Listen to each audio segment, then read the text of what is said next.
Cette vidéo, après avoir regardé cette vidéo, tu ne voudras plus avoir de famille, je te l'ai dit. Aux États-Unis d'Amérique, en 1940, 4% d'enfants qui naissaient avaient un père et une mère. Aux États-Unis d'Amérique, 4% d'enfants qui naissaient avaient... Non, qu'est-ce que je dis? En 1940, aux États-Unis, 4% d'enfants qui naissaient avaient une mère célibataire. Aujourd'hui, 40% d'enfants qui naissent ont une mère célibataire. Je dis bien 4% en 1940 d'enfants qui naissaient aux États-Unis, 4% c'est bon, avaient une mère célibataire. Aujourd'hui, 40% d'enfants qui naissent ont une mère célibataire. Qu'est-ce qui a changé depuis 1940 et jusqu'à aujourd'hui? Qu'est-ce qui explique ces changements si catastrophiques qu'on constate aujourd'hui dans la destruction systémique de la notion familiale, de la notion même de famille. Bonjour, bonjour, si tu es pour la première fois ici, écoute, l'ami, il faudra liker, partager, parce que moi, j'ai énormément de choses. Pourquoi est-ce que je dis ça? Ce n'est pas simplement pour te forcer à pouvoir liker. Non, non, c'est pas ça. C'est parce que je veux dépasser les 1000 abonnés et 4000 heures de visionnage. Pourquoi? Parce que YouTube va pouvoir mais, euh, activer certaines options qui vont pouvoir me faciliter la tâche à pouvoir faire des vidéos. Parce qu'ici, là, entre le travail, mes autres projets, je dois venir au magasin, je dois faire ceci, je dois faire cela, et en même temps préparer encore euh, une vidéo pour livrer un maximum de valeur, c'est très pénible parce qu'il faut toujours mettre caméra, le téléphone, c'est trop compliqué. Or, ce que moi je voudrais, en dépassant les 1000 abonnés, YouTube va commencer à me donner la possibilité de pouvoir me filmer en live, direct, que je partagerai directement sur la chaîne. Et ça, c'est pratique. Même si je suis en déplacement, même si je suis occupé, tout et consort, je peux toujours actionner mon téléphone si j'ai une idée qui m'inspire, et puis je le partage, et puis vous apportez aussi la pierre à l'édifice. Voilà pourquoi je t'exhorte tout le temps à pouvoir partager, à pouvoir liker si ce n'est pas encore fait.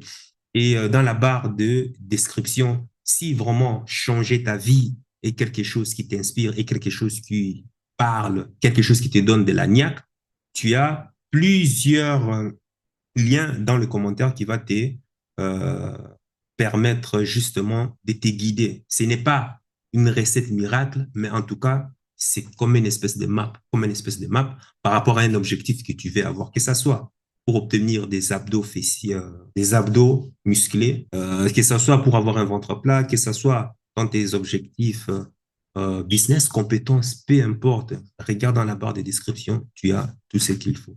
Bon, je disais bien que dans cette vidéo que euh, 4%, enfin 4% donc, je disais 96% des enfants qui naissaient avaient un père et une mère à la maison aux États-Unis en 1940. Et ce qui se passe aux États-Unis est représentatif de ces, les chiffres sont plus ou moins pareils, hein, de ce qui nous arrive ici en Occident.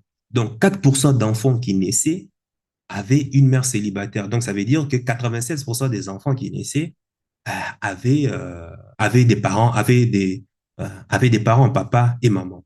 Donc, là où je voudrais pointer le doigt, parce qu'il y a plusieurs angles d'analyse pour pouvoir euh, parler justement du pourquoi, de comment, et puis les conséquences de cela. Comment on appelle ça? Je suis tombé sur un livre de famille monoparentale aux États-Unis. Tu peux retrouver le lien sur percé.fr. Et l'auteur, c'est Sylviane Diouf Camara. Et qu'est-ce qu'il dit en termes des chiffres? Je lis l'éclatement de la famille biparentale en chiffres. Donc, en chiffres absolus, bien sûr, mais qui ne transparaissent pas clairement dans les médias. Les femmes blanches, chefs de famille, sont nettement plus nombreuses que les autres. 7,5 millions contre 3,4 millions pour les Noirs et 1,1 million pour les Hispaniques. Mais surtout, la famille monoparentale progresse beaucoup plus rapidement chez les Blancs. Augmentation de 35% entre 1990 et 1991. Que chez les Hispaniques, 27% et les Noirs, 20%, où l'on est presque arrivé, il faut le souligner, au taux de saturation. En quoi ça veut dire? Chez les Noirs, c'est vraiment plus pire. Enfin, chez les Noirs, plus pire parce que au fur et à mesure que euh, les années avancent, elles font de plus en plus pire, c'est-à-dire elles surpassent complètement la population blanche majoritaire en termes de bilan catastrophique, de l'éclatement de la famille. Je continue la lecture. Le pourcentage des femmes jamais mariées et mères de famille âgées de 18 ans à 44 ans a augmenté de près de 60% en 10 ans pour l'ensemble de la population, grimpant de 15,1% en 1983 à 23,7% en 1992.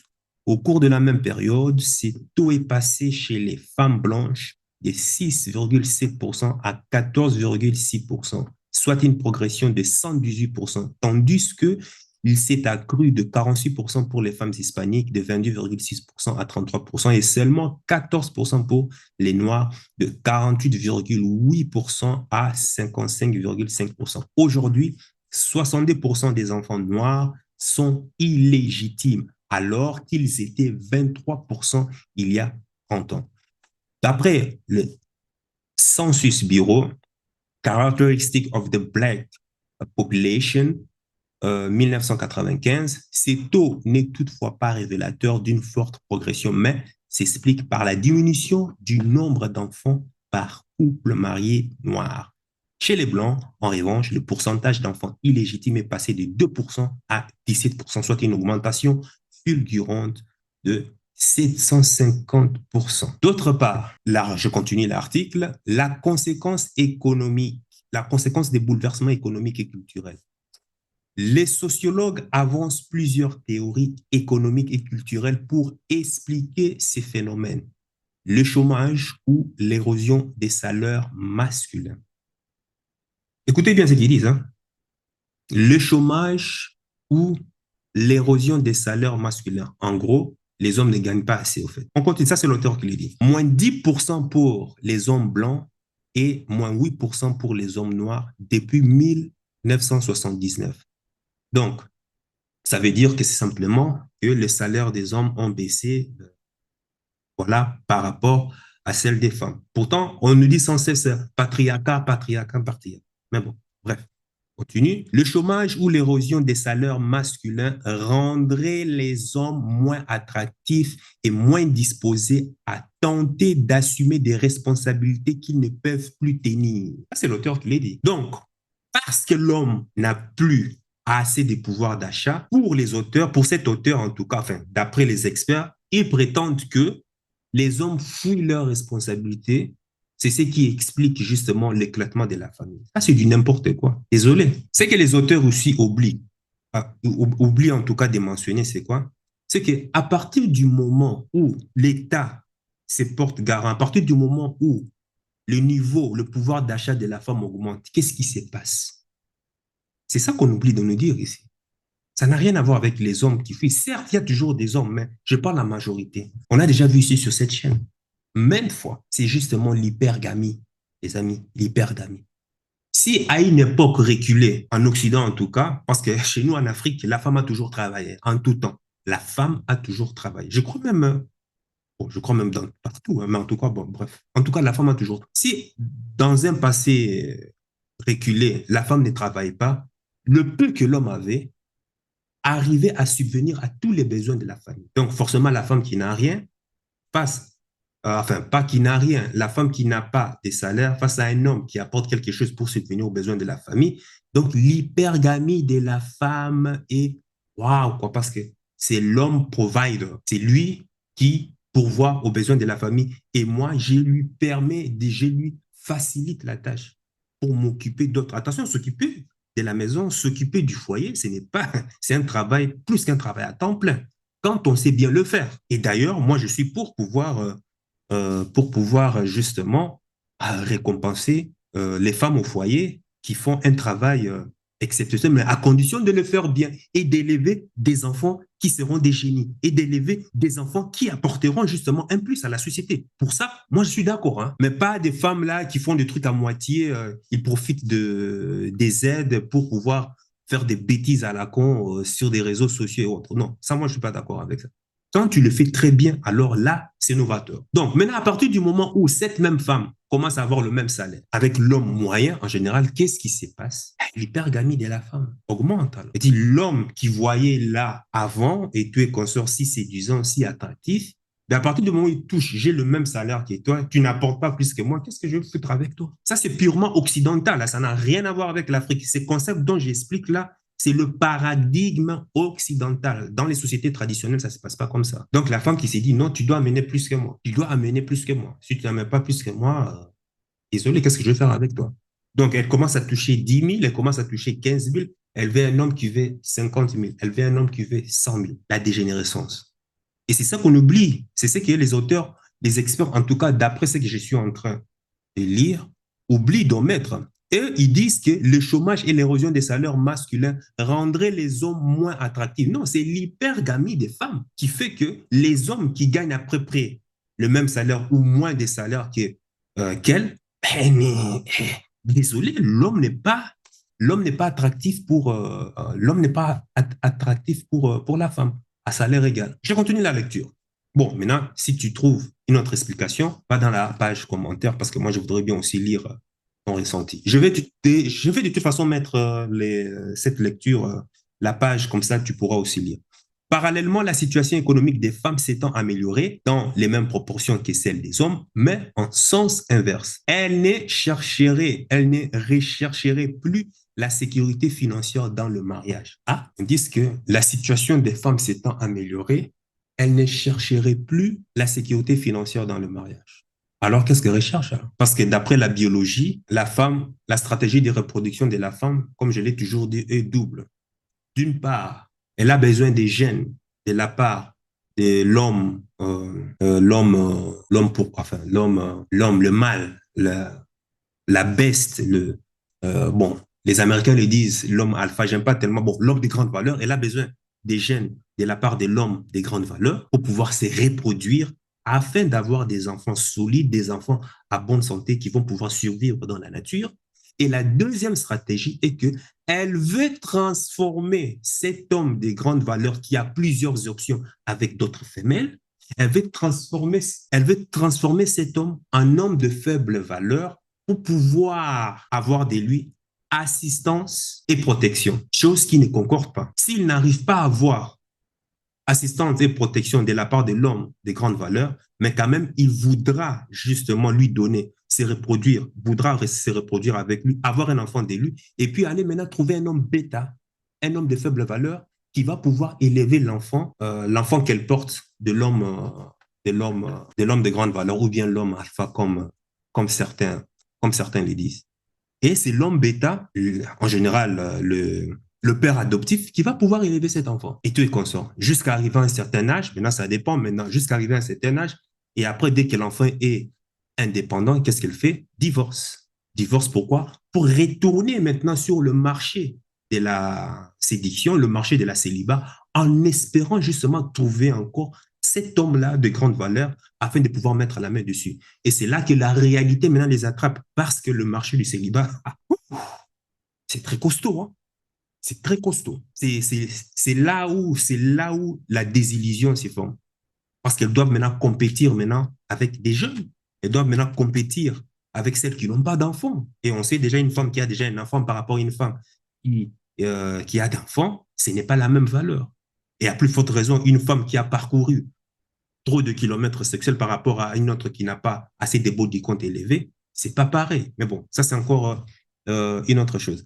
Donc, elle ne chercherait plus la sécurité financière dans le mariage. C'est d'autant plus vrai au sommet de la hiérarchie et cela explique l'accroissement des 170% du taux de naissance d'enfants illégitimes constaté chez les femmes managers où elles ou celles occupant des fonctions professionnelles de haut niveau. Oui, il y a plus de divorces, il y a plus des femmes qui sont des femmes qui ont des problèmes des problèmes d'ennui, hein.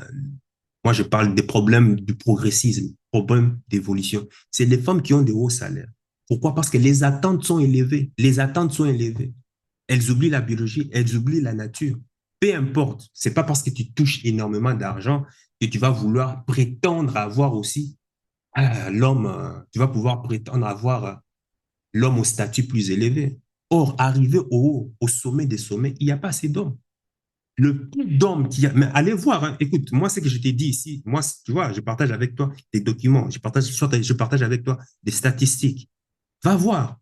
Bon, Ingrid Betancourt, la femme la plus riche de France, ou bien c'est en tout cas la fille héritière, en tout cas, plus riche de France. Dis-moi, parmi les milliardaires qui sont dans les multimillionnaires milliardaires qui sont dans son cercle social, qui va sortir vraiment avec ces gens de femmes? Ça ne les intéresse pas. Aucun homme n'a jamais bandé devant une femme qui a beaucoup d'argent ou bien qui touche un gros salaire. Ce n'est pas ce qui intéresse l'homme. Et c'est la désillusion ici de ces femmes. Parce qu'elles arrivent là au sommet, elles arrivent avec des critères plus élevés. Or, tu arrives au sommet de la hiérarchie sociale, les hommes là, ça ne les intéresse pas de sortir avec des femmes euh, euh, qui ont le même niveau, financier que eux. Non. Et ce qui les intéresse, c'est d'avoir une bonne fraîchine, une bonne jeune féminine, bien, et qui n'a pas de body count. La seule valeur de la femme, je te le dis, la seule valeur de la femme, c'est son body count, hein. Le nombre de partenaires qu'elle a eu. Point barre. Le reste n'a pas d'importance. Parce que le nombre de partenaires qu'une femme a va déterminer si oui ou pas j'aurai une stabilité dans le couple, dans la famille que je veux fonder ou pas. Si tu oublies cette règle-là, ben, tu verras ce qui va t'arriver.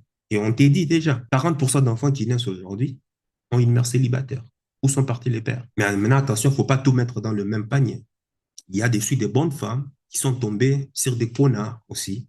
Et puis, par la nature des choses, ben voilà, se sont retrouvées voilà, à vouloir faire route en solo. Donc, faut pas tout mélanger. Mais est-il que la grande majorité, qu'est-ce qu'on constate? On constate que le fait d'avoir justement des, euh, des enfants élevés avec une mère célibataire, ben, ça conduit vraiment vers l'éclatement, l'éclosion, vers l'éruption, c'est-à-dire l'éruption volcanique d'une société, en fait. On aura de jeunes générations, et ça commence déjà maintenant, qui grandissent sans le modèle du père. Et ça, c'est très dangereux, très, très, très dangereux. Je continue là. Donc, l'explication purement économique est toutefois controversée et selon les sociologues de Robert Marr et Christophe Winship, elle n'expliquerait par exemple que 20% du déclin des mariages chez les hommes noirs depuis 1960. L'aide sociale accordée aux mères sans ressources, à condition qu'elles quittent leurs parents et ne soient pas aidées par le peur de leurs enfants, est perçue de plus en plus comme une incitation aux ruptures familiales et un coup de fouet à la propagation du nombre des mères adolescentes. Ben oui, ça, c'était un plan qui avait été qui avait été initié par les démocrates, en fait. C'est-à-dire, donnons aux femmes le pouvoir d'achat, sponsorisons la femme qui vit seule, donnons-leur beaucoup d'argent, comme ça, pour pouvoir affaiblir l'homme. C'était ça le plan. Et maintenant, tu le vois. C'est cette incitation. Parce qu'à partir du moment où on te dit, tu quittes ton foyer parental, qu'est-ce que ça veut dire? Tu n'as plus de protection, tu n'as plus de repères, tu n'as plus cette aile d'aigle qui te protégeait contre les aléas négatifs de la vie. Et on t'incite maintenant à faire route toute seule. Toi, tu es content, tu reçois de l'argent et tu es consort, mais avec des conséquences, justement, des conséquences désastreuses. Maintenant, moi, ce que je voulais dire ici, comme je l'ai dit au début, il y a plusieurs angles pour pouvoir analyser cela. En 1940, penses-tu qu'aux États-Unis, les hommes étaient pourvoyeurs, oui ou pas? Penses-tu que tous les hommes étaient des millionnaires, contrairement à aujourd'hui, où on a beaucoup plus d'hommes qui gagnent beaucoup d'argent? Comment ça s'est fait que 4% d'enfants naissaient, ça veut dire que 96% d'enfants qui naissaient avaient un père et une mère. Donc, cela veut dire que les hommes assuraient, bien qu'après, ça s'est euh, détérioré, mais quand même, de 1940 à aujourd'hui, la situation de vie s'est nettement bien améliorée, n'est-ce pas? À l'époque, il y avait très peu d'hommes qui gagnaient vraiment d'argent, contrairement à aujourd'hui. Il faut être clair de ça. Donc, toutes ces femmes qui avaient des enfants avec des hommes, elles étaient tous avec ces hommes. Des hommes riches, Contrairement avec ce qu'on veut nous faire croire aujourd'hui. Est-ce que toutes ces femmes-là, ils étaient avec des hommes riches? Est-ce que toutes ces femmes-là n'étaient pas heureuses? Pourtant, leur niveau n'était pas assez élevé, n'est-ce pas? Mais qu'est-ce qu'on veut nous faire? Mais qu'est-ce qu'on remarque? Qu'à l'époque, quand même, les hommes assuraient un seul salaire, arrivaient justement à subvenir aux besoins de toute la famille. Les deux, tu es avec ta copine, tu es avec ta femme et tu es consort, un seul salaire suffisait. Mais on a injecté dans notre paradigme que c'est impossible, qu'il faut pouvoir survivre dans la société. Ici, là, actuellement, il faut deux salaires.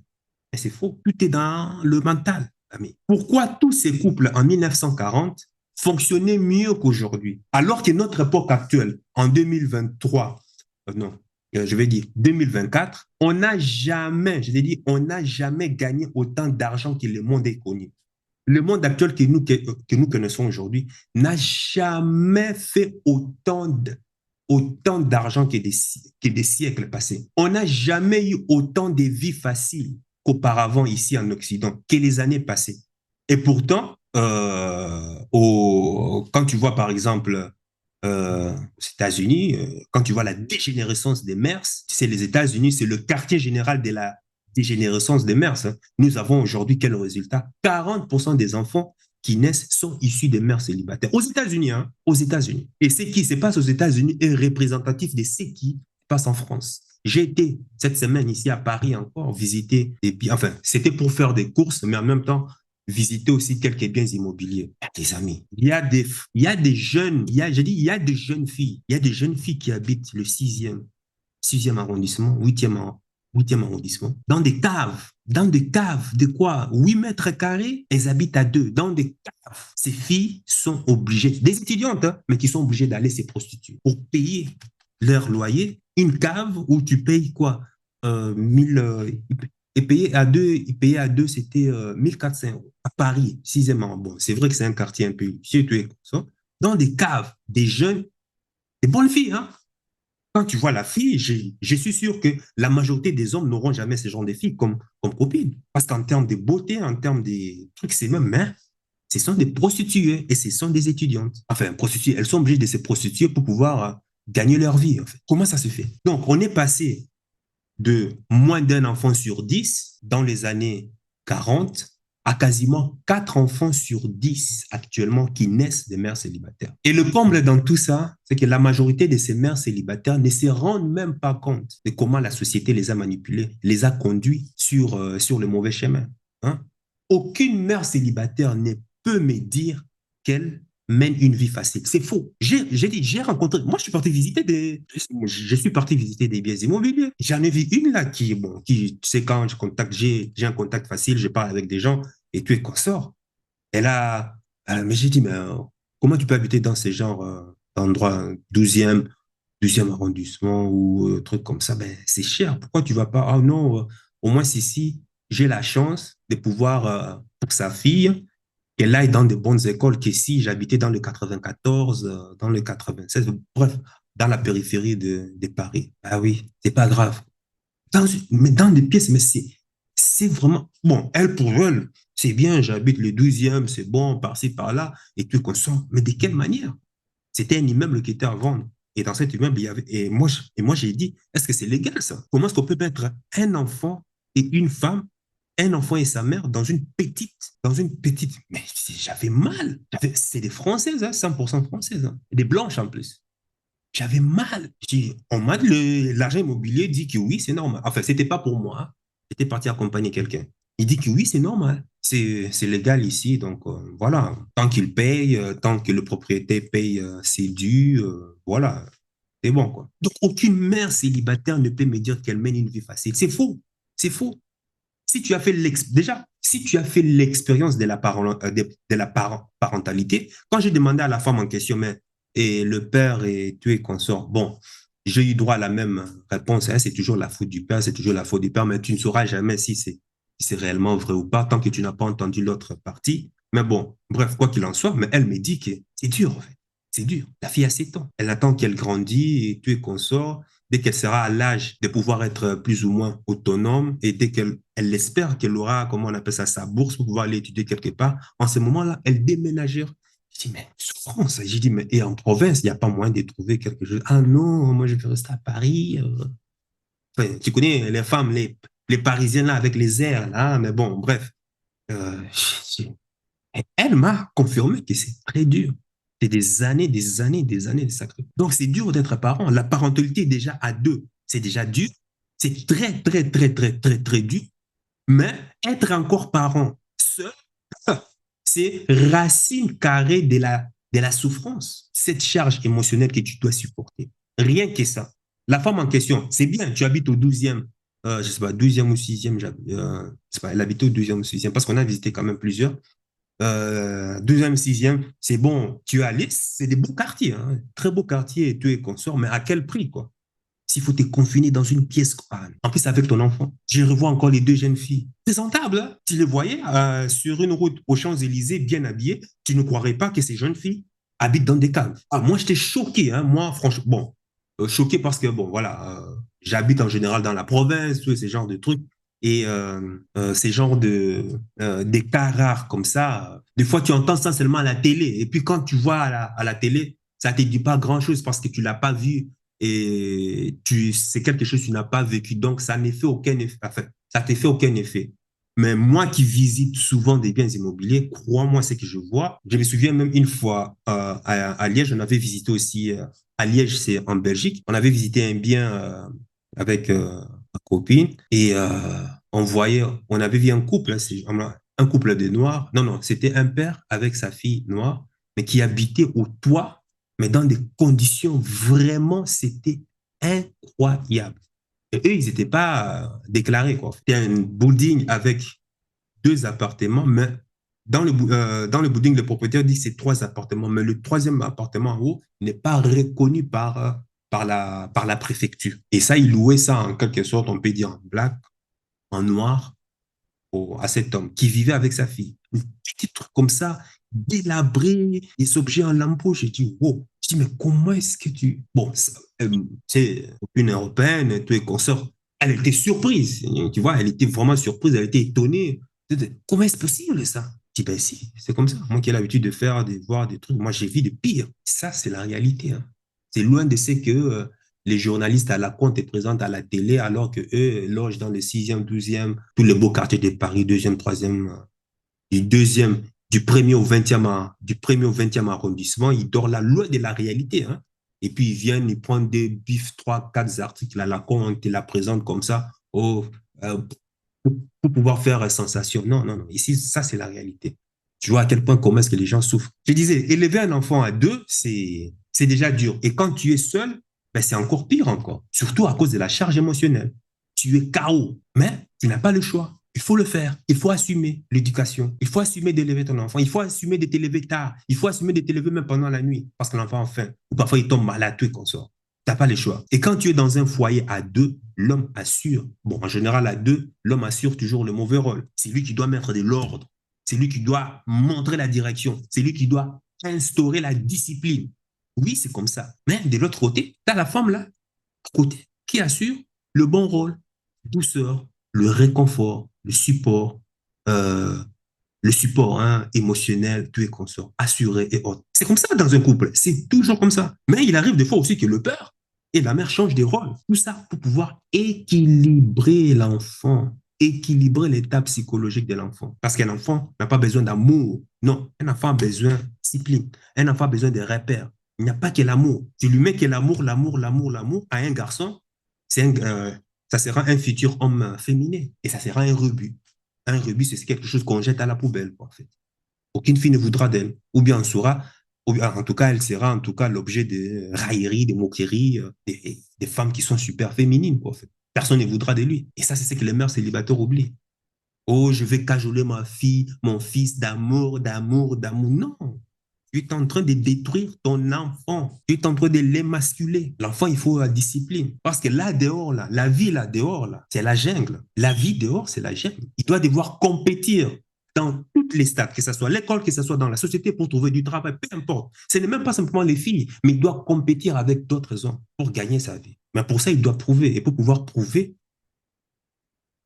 il faut avoir faut avoir des couilles. Et pour la fille doit apprendre à reconnaître qui sont les hommes trompeurs, qui sont les charlatans. Et pour ça, il a besoin du père, à travers ce qu'elle voit, parce que les enfants apprennent par mimique.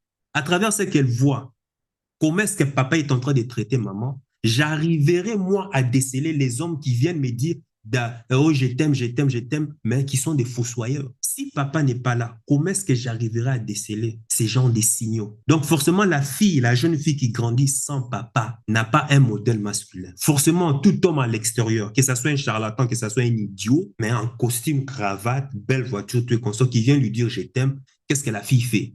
La fille qui grandit avec une mère célibataire, elle fond directement, elle écarte ses jambes. Et c'est comme ça qu'elle se font en voir. Et après, elle va venir dire que c'est la faute des hommes, c'est la faute des hommes, par-ci, par-là, des trucs comme ça.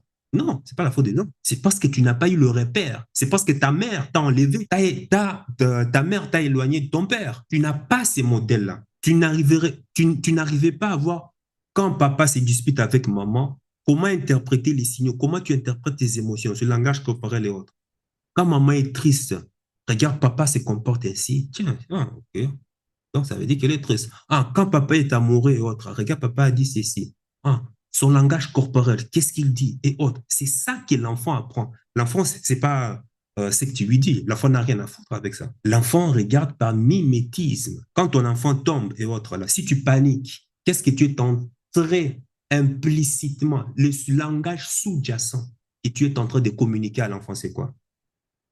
Quand tu paniques, même si c'est un bébé, quand tu paniques, quand ton enfant tombe, tu lui montres que tomber, c'est mauvais. Donc, forcément, tu es en train de légitimer cette peur-là. Et quand tu viens à sa rescousse, ça veut dire quoi? Que l'enfant s'attend qu'il y aura toujours un sauveur. Et quand il grandit, ben, ça sera pareil. Il va commencer son business et autres là, au moindre échec et tout et consort, il s'attendra à ce que quoi? Qu'il y ait toujours un sauveur. Mais sauf que ben, maman, papa ne sera pas toujours là à côté de toi. L'enfant sera abandonné à lui, à tout seul. Lui et le marché. Et qu'est-ce qui va se passer maintenant? Dépression, stress. Et on finit avec des cachets. On finit chez les psychologues. Ils commencent à te prescrire des antibiotiques ou des, je sais pas moi, des quoi. On finit chez la diète qui commence à te prescrire des programmes alimentaires, soit disant tu n'arrives pas à comprendre pourquoi est-ce que tu prends du poids, tu n'arrives pas à comprendre pourquoi tu as toujours des douleurs et autres. Comme ça finit. Grandir avec son père ne veut pas dire, parce qu'il y a des pères qui sont physiquement présents, mais émotionnellement absents. Je parle de deux. Hein. Mais quand tu apprends à ton enfant que quand il tombe, tu le regardes. Parce que la première chose que l'enfant fait, c'est quoi? C'est d'abord de regarder la réaction de son père ou de sa mère qui est là. Et toi, tu es là. Zen attitude émotionnelle. Tu le regardes. L'enfant ne pleure pas en général. Les enfants qui pleurent, c'est parce qu'ils ont déjà eu l'habitude déjà de pleurer, parce qu'ils savent que la réaction des mamans, donc ça veut dire qu'il y a quelque chose, il y a un danger, quoi. C'est mauvais. Moi, l'enfant tombe, ma fille tombée, tout est consort. Je la regarde. Allez, bravo. Maintenant, lève-toi. Oui, bravo, bravo. Lève-toi maintenant. L'enfant se relève. C'était une chute d'une table jusqu'en bas. Elle n'avait que quelques mois en plus. Elle rampait. Ni I ni O. Pourquoi? Neutre. Enfin, de toute façon, moi, neutre toujours. L'enfant s'élève et l'enfant s'élève et autres. Je lui dis bravo, bravo, c'est bien. Et sache que, crois-moi, quand tu vas grandir, la vie te donnera des coups. Tu vois comme tu es tombé là? La vie te donnera des coups. La vie te donnera des gifles. Tu vas te relever, il te donnera encore des gifles et tu vas encore tomber plus pire que ça. Mais il ne faut jamais pleurer. Il faut toujours te relever. Et c'est comme ça que tu deviendras forte. Et c'est comme ça que tu seras accueilli au sommet. C'est comme ça que tu seras, tu, tu seras tagué de la lignée du sang bleu, le sang des élites. Quoi? Une personne à qui on donne une gifle, que la vie donne une gifle, se relève toujours, peu importe les circonstances. Il n'y a pas de problème. Même si c'est 1000 fois, il n'y a pas de problème, tu te relèves et tu continues encore à faire le même. Tu continues à suivre encore ton projet. Et ça sera dur dans tout, l'école, ton travail, tes projets business, tes partenaires, ton futur mari, tout est consort. Quand je parle des partenaires, partenaires de travail, et même ton futur mari, ça sera toujours casse-tête. Mais est-ce que tu arriveras toujours à te relever? C'est ça que tu dois apprendre. Et je ne serai pas toujours là. Et l'enfant continue. Trois, quatre situations comme ça et tout. L'enfant n'est jamais plus retombé. J'ai appris ça aussi à sa mère, de pouvoir agir pareil, de ne jamais montrer des signes d'émotion, de peur, d'émotion, de panique lorsque l'enfant s'écogne, lorsque l'enfant pleure. Bon, c'était une petite parenthèse pour dire que de nos jours, c'est la mère célibataire qui doit tout encaisser seule. Seule. Elle doit faire le travail toute seule. Et ne vient pas me faire croire que l'enfant sera équilibré. Non, l'enfant ne sera jamais équilibré. Sur cette chaîne, on sait et on a maintes fois dénoncé, enfin démontré que la femme, la mère aimante, aussi dévouée qu'elle peut être, n'arrivera jamais, je dis n'arrivera jamais à assumer le rôle du père, n'arrivera jamais à assumer le mauvais rôle pour pouvoir éduquer son enfant. Jamais. Aussi aimante, aussi oui, tu dis je fais tout pour que mon enfant s'élève bien, oui, c'est très bien. Mais le père, tu n'arriveras jamais, jamais à inculquer ça dans le subconscient de l'enfant. C'est impossible. C'est-à-dire, l'homme, c'est au-delà, c'est une énergie, c'est une aura. Regarde en général, bon, maintenant, ça dépend des hommes. Il y a des hommes qui ont des voix un peu féminines, des voix féminines. Quand j'arrive quelque part et que l'enfant fait une bêtise, tout comme maman peut, la maman peut crier, tu es conscient, les enfants s'en foutent. Moi, quand j'ai dit un seul mot seulement, ils entendent la voix grave, boum, la maison devient calme. Il y a une autorité, il y a une aura d'autorité derrière, c'est pas pour rien. Assurer ces mauvais rôles, ben, la femme ne le saura pas. Bon, assurer le mauvais rôle. Quand je dis le mauvais rôle, c'est le côté disciplinaire, c'est le côté les côtés pouvoir remettre de l'ordre, le pouvoir être ferme, ce genre de trucs. Mais par contre, attention, hein, les femmes sont méchantes. Elles sont méchantes, mais elles ne veulent pas assumer justement le rôle de méchante. Distorsion dans la biologie féminine. Elles aiment mentir, mais ne veulent pas qu'on leur mente. Elle t'empêchera d'aller, par exemple, aider ton ex-copine, par exemple, à monter son armoire des chambres ou quoi que ce soit. Mais dès qu'elle a un problème de plomberie à la maison, c'est la première à aller justement appeler de l'aide, urgence à son ex, qui est un plombier, pour pouvoir régler le problème à la maison sans même te consulter. Et il y a certains hommes même qui se laissent faire. Non, il faut installer la répartie, la réciprocité. Elle te dit quelque chose dont elle ne fait pas dans ses actions. Les jours où tu le constates, tu fais exactement pareil. Et quand elle te fait faire la remarque, tu lui dis aussi que tu m'as dit ceci, mais tu as fait le contraire. Donc, moi aussi, je l'ai fait. Mais c'est l'art de se plaindre. Hein? L'art de se plaindre, tu vois. L'art de se plaindre d'une chose et de l'appliquer dans ses actes. Tu te plains d'une chose, mais c'est toi-même qui es en train de le faire encore. C'est dont tu es en train de te plaindre, c'est ce que tu es en train d'appliquer. C'est ça la femme, hein? 365 jours dans le déni. Et quand tu lui fais remarquer que, bon là, maintenant, je sors du sujet. Et quand tu lui fais remarquer ceci, non, pour elle, non, ça n'est jamais un déni total. Hein? Ça, c'est la femme occidentale. Déni total. 365 jours de déni. Même quand tu la filmes, même quand tu as des preuves, même si quelque chose qu'elle vient te dire il y a 5 secondes, que non, moi, je ne veux pas que tu fasses ceci. 5 minutes après, c'est elle-même qui est en train encore de le faire. J'ai dit, mais, vous savez quoi? Moi, quand ça arrive, je fais encore pareil. Encore plus pire encore. Mais elle va te dire, non, non, non, non, non, non, non, non, c'est faux, tu m'as mal compris. Tu ne me comprends pas. Tu as des problèmes de communication. Ah, ouais, j'ai des problèmes de communication. Pourtant, j'ai tout noté là, j'ai des problèmes de communication. OK, ça va, problème de communication. OK, maintenant, c'est comme là, la nouvelle règle maintenant. C'est comme là, le nouveau standard maintenant. Ah ben, ça veut dire ça, ça, ça, ça. OK, ça veut dire ah, ça, ça. C'est bon. Et 10 minutes après encore, elle refait encore le contrat. Ah, maintenant, c'est moi qui ai un problème de communication. Ah ben, je pense que tu dois aller te faire soigner. Hein. Ah, moi, je dois aller me faire soigner. Chez qui? Donne-moi le nom du thérapeute. De toute façon, c'est pas le nom du thérapeute. Puis encore ça. Donc, c'est moi, je dois aller me faire soigner. OK. Je me fais soigner. Tu es conscient, voici. Je me suis fait soigner. C'est quoi la nouvelle règle? La nouvelle règle, c'est ça, ça, ça, ça, ça, ça. Les jours suivants, c'est elle qui est en train encore de se plaindre pour le. Voilà. Non, non. Maintenant, tu t'étais. Allez, tu vas au coin. Maintenant, tu t'étais. C'est bon? Assis-toi là-bas. Au coin. Et si elle ne veut pas, tu l'attaches à un arbre. Maintenant, voici les règles. C'est comme ça. On suit, on règle, on garde dans la cohérence, on garde dans la logique, le pragmatique. C'est comme ça maintenant qu'on doit suivre. Si tu n'es pas d'accord, au coin. Si tu ne veux pas, tu es libre de partir. Maintenant, c'est comme ça. Point barre. C'est ça, non? Pourquoi elles sont trop émotives? Elle te dit, ah, aujourd'hui, dans 5 minutes, elle a oublié tout ce qu'elle a dit. Trop émotive. C'est bien, hein, des fois, les émotions. Mais à un certain moment, dans un milieu sauvage, tu laisses une personne comme ça guider une troupe, guider la troupe, quitter le village, c'est la mort totale. C'est la mort totale, en fait. Même Bruno Le Maire. Bruno Le Maire arrive parfois à reconnaître qu'il s'est trompé. Enfin, bref. Mais la femme, non. En plus de te faire passer pour un menteur, c'est là que tu comprends que c'est poison. Bon, c'est poison a bien fait le travail. Donc, la majorité des mères célibataires, elles sont dans le dur, en fait. C'est-à-dire, quand tu es mère célibataire, tu n'es plus en quelque sorte femme. Tu es, au fait, dans une polarité masculine. En fait, c'est ça. Elle est obligée. Désolé, mais ça, c'est une réalité qui est dure à avaler, mais elles ne comprennent pas ça. Tu es dans une polarité masculine et elles sont en bout. À bout, elles sont en bout. Et en étant dans une polarité masculine, quand tu tombes parfois avec des hommes qui ont aussi cette polarité trop masculine, des fois c'est compliqué. C'est très compliqué, très compliqué. Très, très, très, très compliqué. Mais bon, bref.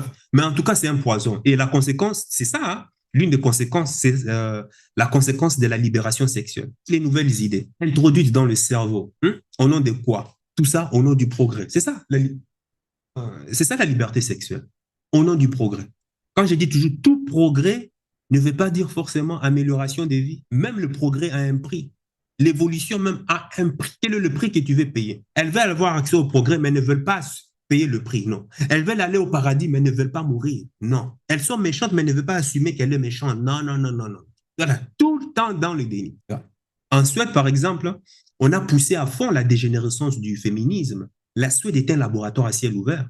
Les hommes là-bas sont castrés, castrés complètement. Les hommes là-bas ont peur même de faire le premier pas envers les femmes. Parce qu'apparemment, même quand tu fais rien, si la femme dit agression, crois-moi, on vient te prendre l'amende est salée. Ou soit tu fais une garde à vue. Tu ouvres la bouche, la femme crie harcèlement. Et tu te retrouves problème sur problème. Et je ne pense pas que toutes ces femmes ont planifié le fait, en tout cas, de se retrouver mères célibataires. Je pense qu'elles sont prises dans un système en Occident qui veut justement affaiblir la notion de famille. Parce que pour avoir une famille, ça veut dire quoi? Une famille, c'est papa, maman et les enfants forment la famille. J'ai dit bien, papa, maman et les enfants forment la famille. Et non comme on veut nous faire croire, euh, maman et les enfants forment la famille, ou bien papa et les enfants forment la famille. Non, non, non, non. Ou bien maman, enfant forment la famille, ou bien papa, enfant forment la famille. Non, non, non, non. Maman, ou bien enfant. Non, non, non, non, non, non.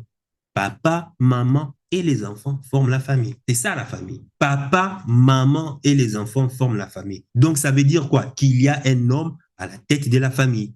Un homme à la tête de la famille, c'est avoir du bon sens. Du bon sens, c'est avoir des responsabilités, c'est avoir de l'autorité. Pendant le C-19, j'ai vu des femmes qui pleuraient pour que le gouvernement prenne des décisions sur leur vie. Depuis une chaîne ici en Belgique, RTL TVI, j'ai vu des femmes sur les réseaux sociaux. On montrait comment est-ce que les femmes, les internautes, critiquaient le laxisme du gouvernement belge qui tardait à réagir, à prendre des mesures restrictives afin de confiner la population. Parce qu'en France, ils avaient vite réagi. La Belgique attendait, parce que bon, apparemment, c'est pas si grave.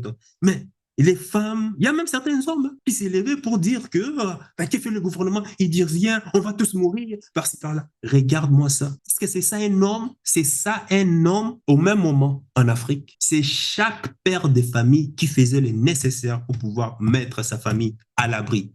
On n'attendait rien du gouvernement. Personne n'attendait l'aide du gouvernement. Les seuls contaminés étaient les Afro-perdus, les hybrides africains qui ont couru à Paris pour aller se faire vacciner. Et ironie du sort, ce sont eux qui sont venus et qui sont morts justement de ce même virus créé par les Amerlocs et ont contaminé, parce qu'ils sont partis se vacciner là-bas et en voyageant, en allant en Afrique, forcément, ils ont contaminé les autres. Mais voilà, c'est comme ça. Ce sont eux-mêmes qui sont morts. Aucun local n'est mort du virus. C'est faux. Tous les chiffres qu'on nous sort là, oh, en Afrique, ceci, c'est là, il y aura plus de morts. Aucun n'est mort de cette maladie. Et si les gouvernements, et si beaucoup ont sorti des chiffres un peu calamiteux, boiteux et autres, c'est simplement que certains gouvernements africains, des voleurs, des mendiants en costume, étaient obligés de prendre d'autres cas, par exemple des gens qui mouraient, je ne sais pas moi, ça peut être d'une autre maladie, par exemple, d'une autre maladie, de la famine ou bien de la tuberculose, je ne sais pas moi, ou bien d'autres maladies en tout cas. Qu'est-ce qu'il fait? Au lieu de dire que, écoute, ces patients a fait un AVC, on commençait à faire passer ça comme COVID, Covid. Pourquoi? Plus tu as de taux de personnes qui sont mortes de Covid, ça légitime le gouvernement à pouvoir demander de l'aide de la part de l'ONU pour pouvoir avoir l'argent. Et dès qu'ils auront l'argent, ils les mettront dans leur poche. Voilà pourquoi ils étaient maintenant obligés d'inventer des morts par-ci par-là. Covid. Oh, attends, j'ai dit, je vais me faire encore striker par YouTube.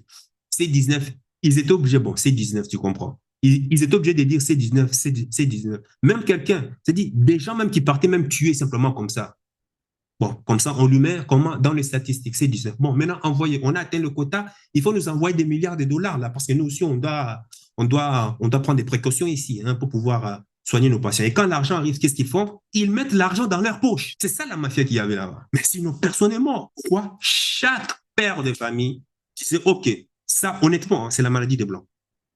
Mais non, si ça nous arrive, parce qu'on est contaminé, il n'y a pas de problème. Il va à l'arrière dans son jardin, il prend une plante, hein, les plantes qui poussent et tout et consorts, qui sont très efficaces contre les fièvres, la malaria ou ces genres de trucs et autres. Voilà, on fait bouillir, on donne aux enfants, peinard, peinard. Les plantes ont sauvé, de telle sorte qu'on commençait même à tête l'ONU. Quand l'ONU a appris ça, l'ONU a interdit l'artémisia. Et l'artémisia, cette plante-là qui pousse, l'ONU a interdit l'artémisia. C'est une plante qui pousse comme ça partout à travers. Chacun prenait, buvait et tuait, blindé à mort. L'Afrique. Voilà le sens des responsabilités. Personne ne calculait le gouvernement. Et sous l'impulsion de l'ONU, le gouvernement a voulu vacciner les gens. Et le peuple est sorti. En plein confinement, le peuple est sorti dans la rue pour protester. Parce qu'ils, qu'est-ce qu'ils disaient? Ils disent que vous, gouvernement, vous ne vous êtes jamais préoccupé de nous depuis que vous avez accédé au pouvoir. Et ce n'est pas maintenant, à cause de votre putain de maladie occidentale, que vous allez venir maintenant avec vos sales vaccins pour montrer que vous êtes souciés de nous, vous êtes souciés de notre putain de tronche, quoi. Non, non, non. Gardez vos sales seringues là avec vous. Allez faire vacciner vos putains d'enfants, mais vous touchez pas notre corps. C'est lui qui touche notre corps, ben voilà, on brûle tout. Ah, oh, relax, ok, ça va. Le gouvernement garde ses affaires, il vous laisse dans votre main. Oui, laissez-nous dans notre main. Et qu'est-ce que le gouvernement a fait? Maintenant, il a ordonné, il a monté d'autres cellules pour pouvoir faire en sorte que les maladies ou bien certains même cadavres qui sont morts il y a des semaines ou il y a des mois, de pouvoir mettre ça comme, comment on appelle ça? Covid, Covid, Covid. En fait, d'augmenter le nombre de morts faussement déclarés du C-19 afin de pouvoir toucher des subsides. Tu vois, ça, c'est ça l'Afrique. Maintenant, s'il arrive quelque chose à ta famille, tu ne pleures pas chez le gouvernement, comme je le vis pendant le C-19. Personne n'attend rien du gouvernement. Déjà, même moi, rien à foutre. Rien à foutre. Moi, j'ai pris des précautions. Je me suis inscrit chez LRL Finduc.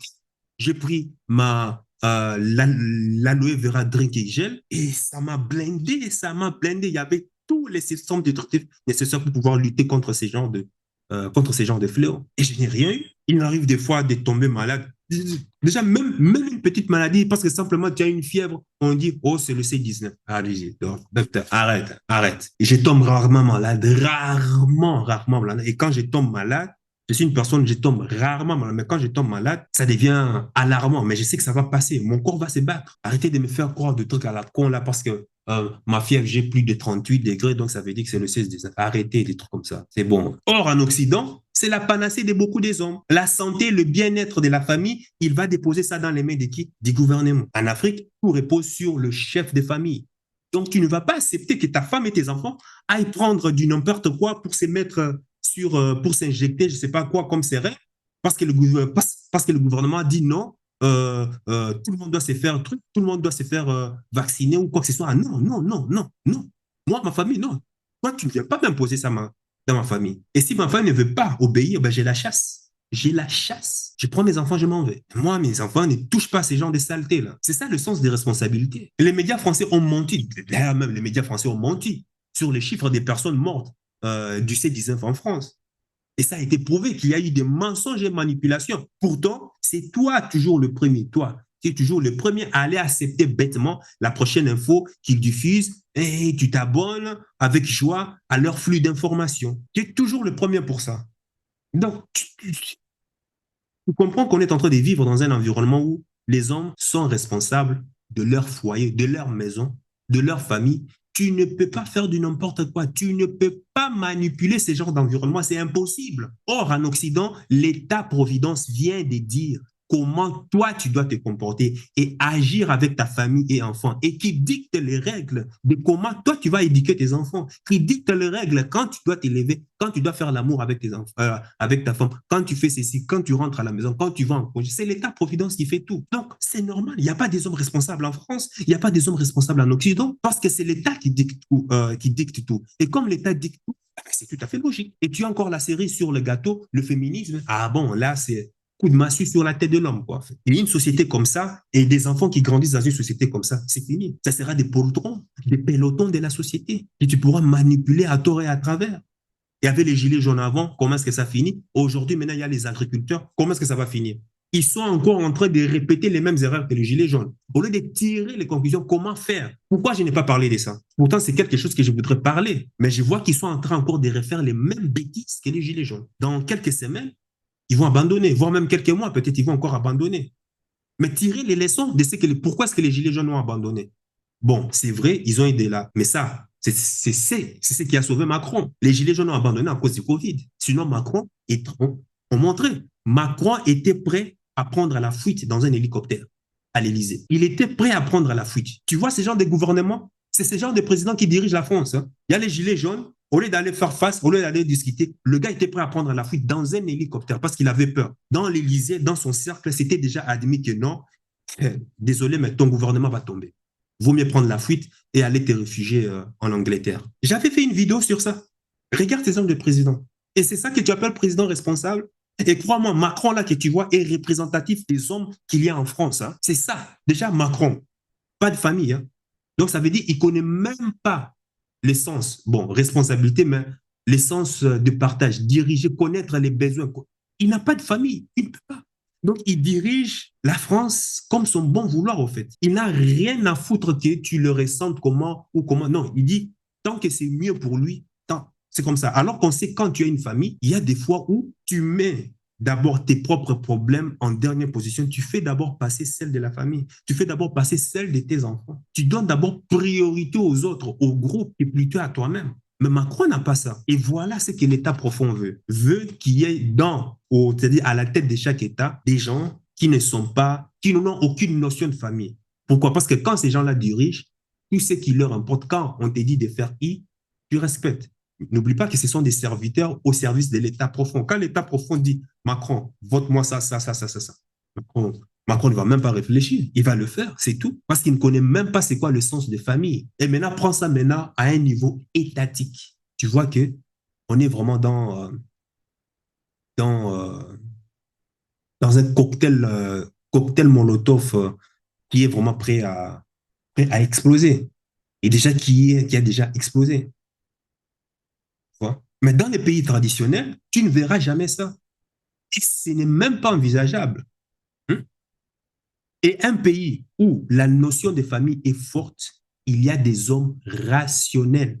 Les hommes rationnels sont un frein contre la manipulation des masses, contre la manipulation des foules. C'est dû à ça que l'État profond a planifié la destruction de la famille, sponsorisant le féminisme pour que si jamais dans les familles on a des pères, ces enfants-là grandiront sans savoir ce que cela veut dire, sans savoir ce que cela veut dire être papa, sans savoir ce que cela veut dire la notion de responsabilité, ni d'autorité, sans savoir ce que la notion d'une bonne femme, d'une bonne mère. Ils ne sauront pas parce que même sa maman, là, il grandit auprès d'une mère célibataire qui, elle, est dans une polarité masculine. Donc, forcément, ne va pas tout donner. Ne va pas apprendre à son enfant, déjà, avec toute la bonne volonté qu'il a. Il n'apprendra jamais à l'enfant ce que c'est la polarité masculine. Elle-même, elle est dans cette posture, dans cette polarité masculine, mais elle n'assume pas ce rôle. C'est ça le problème. Voilà pourquoi j'ai parlé des distorsions des biologies dans la femme. Donc, ces enfants qui grandissent avec des mères célibataires et des familles complètement éclatées, complètement en lambeaux, complètement détériorées, vont à leur tour reproduire les mêmes schémas qu'ils ont trouvés lorsqu'ils grandiront. Et imagine le cataclysme. Et nous sommes la première génération. La deuxième génération a déjà commencé à pousser là. Ces enfants-là, si c'est des garçons, crois-moi, à l'âge adulte, vont rechercher quoi? Vont rechercher des femmes qui ressemblent à leur mère dans la majorité des cas. Et très peu d'entre eux vont éviter ces schémas. Les statistiques les confirment de toute façon. Et comme ils ne savent pas c'est quoi être un homme responsable, un homme autoritaire, même s'ils ont une bonne femme avec eux, ils ne sauront pas bien les garder, ils ne sauront pas préserver, ils ne sauront pas se comporter avec ces femmes. Et c'est comme ça, beaucoup d'entre eux rateront complètement la bonne femme de leur vie. Et quand je parle de ça, on me dit que, oh, ils exagèrent. Oh, Michaelis, arrête. Pourtant, les personnes qui sont tombées dans ce piège, les personnes qui sont, ils acquiescent, ils savent. Ils savent. Pour dire, bon, ils ne vont pas te le dire comme ça, mais ils savent que j'ai raison. Tu vois. Les statistiques montrent, dès 1940 de nos jours, la quantité d'enfants qui naissent de mères célibataires a été multipliée par 10. Maintenant, si tu as entre 30 et 50 ans, tu es probablement la première génération de ce cercle maudit. Si tu as entre 15 et 25 ans, tu es probablement la deuxième génération de ces fléaux. Maintenant, imagine maintenant que les enfants de tes enfants vont probablement justement reproduire le même schéma. Oui, parce que l'enfant reproduit toujours les schémas qu'il a trouvés dans sa famille. Quand sera-t-il dans les 30 prochaines années? Quand sera-t-il, euh, quel sera le ratio d'ici quelques années? Ça sera un cocktail parfait pour avoir une société soumise à tout ce que l'État dira. Maintenant, imagine les conséquences d'une société avec la quantité de mères célibataires à foison. La quantité de filles, des mères célibataires, la quantité de fils, des mères célibataires, sans la moindre figure paternelle dans leur subconscient. Des enfants élevés avec des carences, des mamans toujours fatiguées. Oui, métro, enfin oui, quoi, métro, boulot, dodo. Tu crois que c'est pas fatigant? Hein? En plus forte raison, tu dois encore assumer pour l'enfant, les caprices de l'enfant. Des mamans toujours en colère. Pourtant, ce sont les mères qui suivent, ils font du yoga, ça ne marche pas. Et tu verras, hein, elles aiment du vin, elles s'inscrivent dans des cours de yoga, elles vont faire toutes sortes de thérapies à l'apprend et ça ne marche jamais. Et tout ça, en qui ça profite? Ça profite à l'État profond, la chi-économie. Pressé, pas souvent présent émotionnellement, physiquement même. Des fois, ça dépend. Des mamans qui ne savent plus si elles sont papa ou elles sont maman. Et tu as des mamans qui ne savent même pas faire la différence entre autorité et responsabilité chez un enfant. Des mamans flinguées par la charge émotionnelle voilà, du travail, de leur patron ou quoi que ce soit. Mais imagine les conséquences, quoi. Et sans compter encore celles qui se font encore, comme dans le commentaire qui est un auditeur, là, qui Yo, je crois que c'est Yo, qui posait la question. J'ai dit, et sans compter ceux qui font refroidir leurs ovules, ceux qui ne veulent pas, qui font frigorifier leurs ovaires, soi-disant, pour pouvoir profiter justement de parcourir trop de kilomètres sexuels et autres. Et je ne te parle pas encore de plus en plus des femmes qui gagnent suffisamment leur vie et tout et consorts, l'hypergamie encore des vies encore accentuée et tout et consorts. Mais la conséquence, ça sera chaotique. Chaotique. Chaotique. Et je ne te parle pas encore des naissances, tout ça, les naissances qui sont en train de baisser déjà à cause de ça. Pour qu'il y ait une société, je ne sais pas, taux de natalité pour pouvoir espérer une population, une démographie importante, il faut être à 2,1. 2,1 ou 2,3. Je dois voir, mais tu peux me corriger. La France, aujourd'hui, on est à quoi? Les taux de natalité. À peine 1%. C'est une société mourante, désolé. C'est une société mourante, là. Maintenant, comment avec tout ça, tu voudras te reproduire, tu voudras avoir un enfant? Tu devras m'expliquer. Dans ce genre de société, là, c'est une globalité. Maintenant, moi, je te parle de la généralité. Il ne faut pas me prendre des cas isolés et autres. Non, ça ne rentre pas dans ça. Donc, tu vois qu'on est en train d'aller vers vraiment le chaos. Le chaos, vraiment, en tout cas. Comment veux-tu te reproduire dans ce genre de situation? C'est tout ce que j'avais à dire, hein. Tu ne voudras plus avoir des familles après avoir vu cette vidéo. Maintenant, est-ce que l'espoir est perdu? Je ne pense pas. C'est pour cela que je te dis toujours sur cette chaîne de pouvoir travailler énormément sur toi. Et tu as tout dans la barre de description. Va voir. C'est pas pour rien. C'est parce en travaillant, c'est quoi travailler sur toi? Prends une compétence. C'est quoi travailler sur toi? Travaille sur toi surtout, physiquement. Moi, je ne m'entraîne pas depuis, je ne sais plus moi. J'ai repris en 2021 et puis j'ai abandonné à cause de ma main, tout et consort. Je ne m'entraîne pas, mais je garde toujours parce que j'ai des compléments alimentaires sains, propres, naturels, qui me maintiennent toujours au quotidien.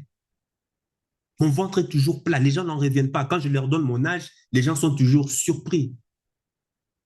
Je suis en train de prier. Pourquoi je n'ai pas des cheveux blancs? Moi, Moi, je demande d'avoir des cheveux blancs. Parce que des fois, même, tu connais comment sont les Africains, les Noirs sont toujours en train de se moquer parce qu'ils ont toujours ce côté condescendant. Quand on ne te voit pas avec la barbe blanche, on estime que tu es un petit. Alors, on vient te rabaisser. Ah non, toi, tu connais rien, tais-toi, tu n'as rien à dire.